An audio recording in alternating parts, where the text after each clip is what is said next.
Okay, the next question I'm going to ask you is how much money you have raised for nonprofits, for as donations. What have you, Club Fred, what has Club Fred raised to this date that they gave away? Well, you know, I'd like to be able to tell you as of this date. My shot would have been 8 million at this point. I would venture to say you're probably very close. Yes. Very close. I stopped counting at 5 million. Yeah. But I also add that, you know, we personally did not raise every one of those $5 million, but we would play low fee, no fee for those organizations that did raise that money. Right. So I would say that we helped to raise $5 to $8 million. Yeah. And you know, we did that, as I said before, either playing for free or very low fee, and that in and of itself has gotten us in front of some rather remarkable things. Again, if you give, Yes. you just stand there long enough, something comes back and right Yes. between the eyes, Alice, right, you know, Yes. and we've got some interesting things out of that, yeah, as well. So it's amazing, and you continue to do that. You continue to do that, and it's, you know, we're talking to you, but it's not just you. It's Club Fred. The entire band is in the same mindset. You Yeah. guys rehearse every Tuesday night.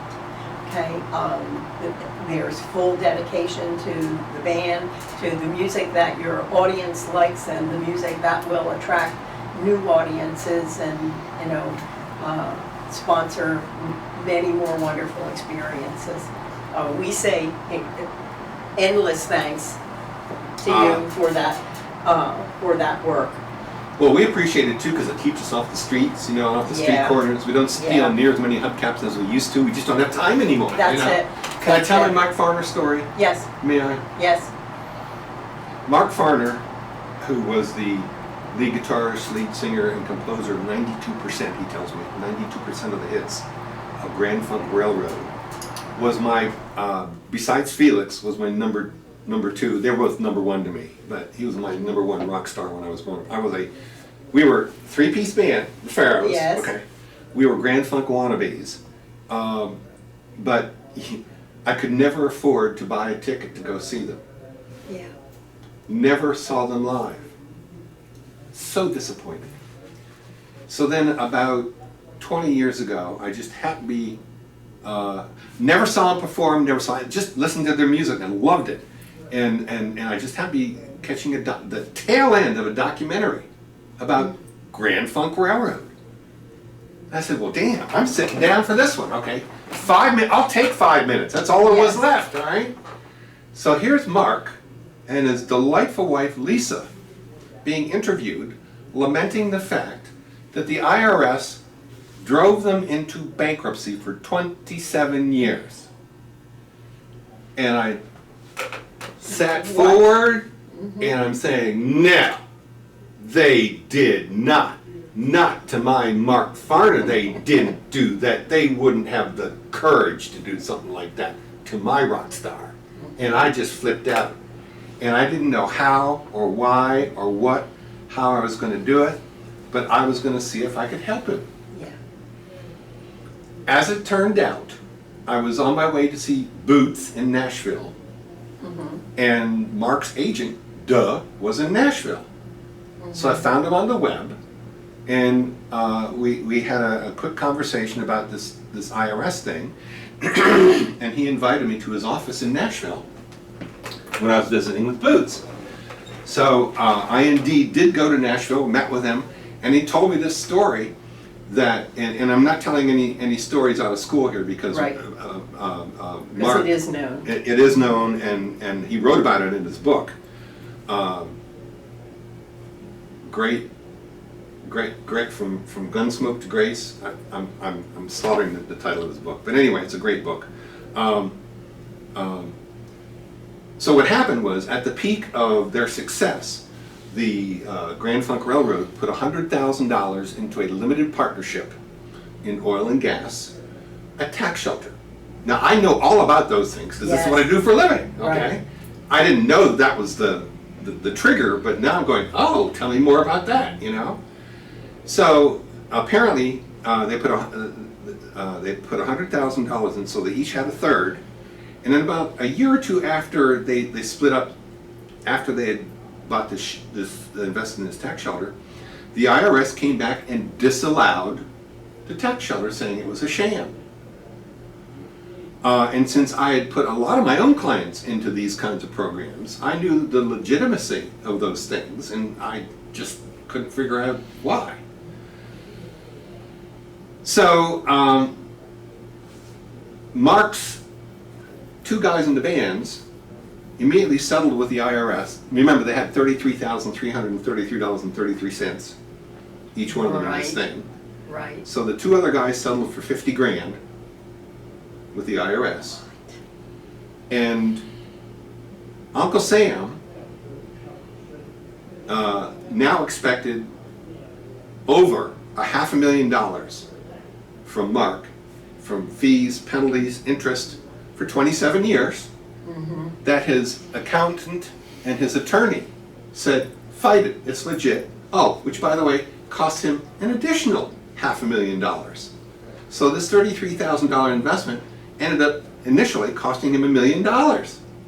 So I'm getting all this stuff, and I said to the agent, I said, I really need to hear this story straight from Mark. Plus I wanted to meet him, God, you couldn't believe it. Yes, okay. Absolutely. So 6 months later, I find myself in a hotel room on the Eastern Shore of Maryland with Mark, and it's 4 a.m. and he's telling me about all this stuff that happened to him, and the hair is standing up on the back of my neck, and I said, our government did that to you, Mark? He said, oh yeah. I said, tell you what, wanting to elbow my way further into his life, not knowing exactly how I was going to pull this one out. Right. I achieved the ultimate. I got myself invited to Mark's house in Petoskey, Michigan for a weekend. Took Louise with me, and as soon as I sat down to record the stuff, Mark pulled out his acoustic guitar. I got private concert from Mark. I couldn't believe it. It's incredible. It's mere mortal, right?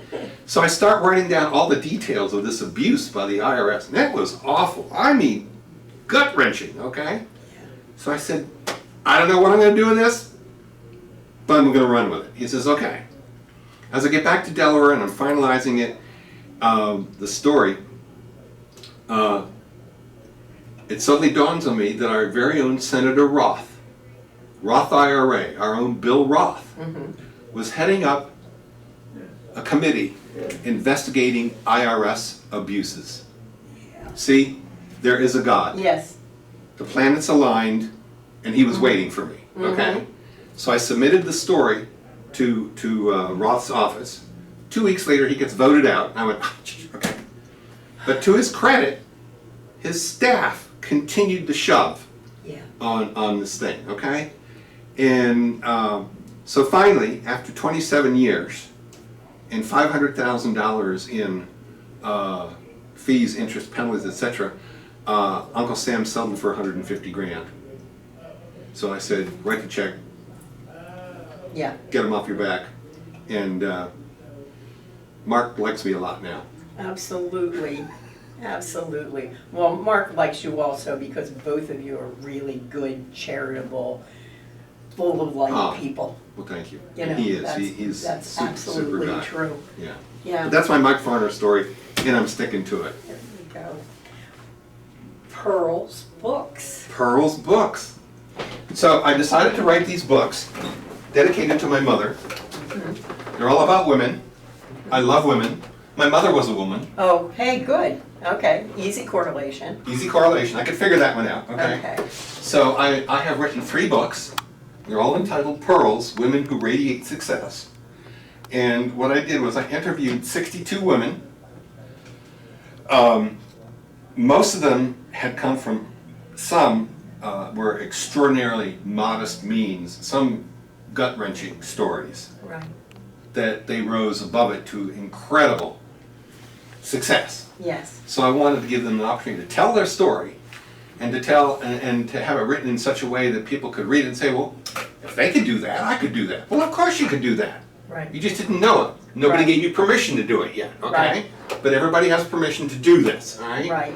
So I wrote this book, and I featured some spectacular local women, and I want to pull one up, Okay. because this is one of my favorites for obvious reasons.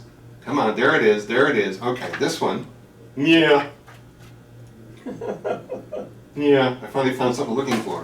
So this one just happens to be Mrs. Mark Farner. And she is, and there's Mark and Lisa over there, dancing in the music room, by the way. Okay, we took a picture dancing in the music room. Yeah. And Lisa is Mark's road manager. And she is spectacular. And she tells a story about learning something the hard way as the road manager. They're going across the country in a bus, and they stopped. They load up the bus, they leave, they forgot somebody. They didn't realize it for half an hour. They came back and the guy's sitting there with a drink. I figured you'd be back to get me. Eventually. So she learned from that instance, always count the heads before you leave the curb. Yes. We all have wonderful, magnificent learning experiences. Fabulous. Oh yeah. That's Lisa. What do you still want to do? I mean, you know, financial success, community, you sponsor success. That's my description of you. You know, all the community things that you do, the Rotaries, you know, everything down to, you know, helping unload the truck, you know, for the roadies. Want to see my hernia? I can show you my hernia. I'll bet. Yes. I'll bet. Mhm. A lot of the musicians Mhm. have hernias Mhm. because of that. So, you know, what's left to do at this point? You know, that is a terrific question that I haven't found an answer to All right. yet. Well, you operate on this, on putting it out and putting out something positive here, and boom, it comes back and it becomes this. Yeah. And something happens, you know. Yeah. So I have pretty much accomplished everything I want to accomplish. With regard to my business, I love what I do. I'm a financial advisor. I help people manage their money better, quicker, faster, etc. And I get a large charge out of seeing the lights come on when people actually see that they can do this stuff, you know, and it works. Yeah. And I just became president of this company that I've been a member of for more than 40 years. Just a couple months ago, because my partner finally, Congratulations. thank you, retired. So I'm trying to figure out what it is I want to be when I grow up now. Yes. You know, as president of this company. My son works with me, my son Brian. Yes. And he's been with me in the business now 22 years. And what I like about what I do is I work for my clients. I'm an independent contractor. Okay. There is a senator here who wants to make me an employee. We have already had multiple walks through the Garden of Understanding Yes. where that's not going to happen. Right. I've impressed upon him that it's not going to happen. Got you. I told him that if he passes this law, that I shall be the first person in America taken out of his office in handcuffs. And I'll have a picture of him on this shoulder, a picture of the other senator on this shoulder, and I warned him I have a PR list second only to God's. So the country will know who's sending me to jail and why. So we'll see if that goes away. I think it's going to go away. It Okay. needs to go away, because I don't want to work for anybody else but my clients. And you know, I'm 72 years of age now, and you know, I've been doing this work now for over 40 years. Enjoy it, and I'll probably continue doing it till I'm about 80. Because you know, it's not good for me to have, you know, free time. I will have food fights. I will run in the hall with scissors. You know, so I shouldn't have free You'll time. spend your free time with Vinny. Vinny on the saxophone. Oh, Vinny. Early 80s and the Vinny is 84. God, you know, and he's amazing. You know, his spirit, his enthusiasm. You know, he never has a bad day. I've never seen him have a bad day. Wow. Ever. It's just amazing kind of a guy. And I think music does that for people. I agree. I think that's the other side benefit that we don't give credit to. Yes. Music, because it's always uplifting. And you know, and some gal that I invited to speak to my clients one time said that if you dance 11 times a month, you will reduce your chances of getting Alzheimer's by 70%. Yeah. Cool. Mm-hmm. It's music. That's right. You know, music can be very therapeutic. Yep. It does. But I don't know what I'm going to do next. Maybe I'll, you know, Club Fred will be Club Fred till it ain't Club Fred anymore, I guess. I don't know. Right. But we're having lots of fun. I won't do it if it's not fun. I'm with you. I like that. And we love being part of the Rock and Roll Society. You've done such wonderful things. I just think it's terrific that you took that on to do that, Paula. You and George. Kudos. Thank you. And that's why I support what you do, because we have some great musicians around here, and the only one that's been recognized has been George Thorogood. You know, and he's super, but we have others that never made it past the door. Right. You know? Right. For various sundry reasons. And we had that opportunity. I saw it myself with the Pharaohs and Mazakas, and there for a time, the band was even called Capone. I'm trying to remember. I knew there was a third and we one. never did anything with machine guns or anything. We were just Capone. That's all. Just Capone. Okay. Mm-hmm. That's when Sam Stippo was with us. Okay. Yeah, we were Capone. But it's my fun. It's my fun. Well, we are eternally grateful for you, and I speak for the community in saying that they are eternally grateful for you, not just for the support, okay, but for your attitude. Everybody knows if they're going to see Fred, he's going to make them smile. Everybody knows if they're going to see Club Fred, it's going to be enthusiastic, and it's going to be really refined musicianship, you know, and I'm not talking about classical music, I'm talking about the fact that these are a group of people very different who work together constantly to make the music better, to, you know, keep their audience more happy, keep them dancing those 11 hours a month or 11 times a month, whatever you said, so you'll have audience that's older than Vinny. Older than Vinny, I'm hoping. Why not? Why not? Yes. As a matter of fact, technology is such that in about 2 years, they're going to stop the aging process. Yeah, there you go. Mm-hmm. And then soon after that, they're going to be able to reverse the aging process through technology. I just came from a conference where they talked about that stuff. I'm going, so nice. This is only my 5th time through puberty. I still have 6, 7, and 8. There you go. There you go. You are set, and we will be waiting for it. Hot dogs. Yes. Thank you so much, Fred. Thank you very much, Thank you. Paula. This was a delight, honey. Ditto. Thank you, dear.